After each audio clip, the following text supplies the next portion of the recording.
Shiva cinema 35 ఏళ్ల తర్వాత చూశాను మళ్ళీని. స్కూల్ మేట్స్ అందరు కలిసిన రీయూనియన్ లో ఉంది మాకు. And Shiva cinema emotional.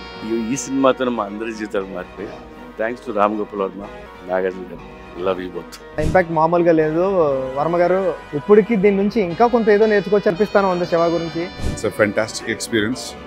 The visual and the audio is newly done and maza vachindi after a long time. I just watched Shiva for the first time. Nagarjuna garu and Amla garu, they look so gorgeous. Amazing screenplay. Ram Gopal Varma garu's, I think, one of his best work. After 36 years watching Shiva, Ram Gopal Varma గారు పక్కన కూర్చొని చూడటం నాకైతే life time experience because is my all time favourite. Shiva release అయినట్లేదు, release అయినట్టుంది. ఒక hypnotism లోన్ అయ్యాం. మళ్ళీ ఒక ఎడ్యుకేషన్ ఉంది. Hats off to Nagarjuna sir and Ram Gopal Varma sir. ఈ షో మళ్ళీ చూస్తున్నా, మళ్ళీ ఫ్రెష్ గా అనిపించింది. వెరీ గ్రేట్ ఎక్స్పీరియన్స్ అండి. ఏ సినిమా అయితే నన్ను సినిమా పిక్చర్ని చేసిందో మళ్ళీ అదే సినిమా ఇప్పుడు 36 సంవత్సరాల తర్వాత చూడడం.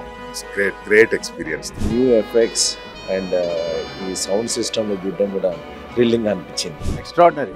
36 years ago that kind of work రాము గారు చేశారంటే నో వర్డ్స్. Hats off. నేను ఎప్పుడు ఒక 11 years ఏజ్లో ఉన్నప్పుడు ఫస్ట్ టైం థియేటర్లో చూడటం, మళ్ళీ ఇన్నాళ్ళకి కంప్లీట్ న్యూ ఎక్స్పీరియన్స్. మూవీ అసలు క్రాఫ్ట్ ఏంటి, సౌండ్ ఏంటి, మొత్తం చెప్పింది ఇది సినిమా.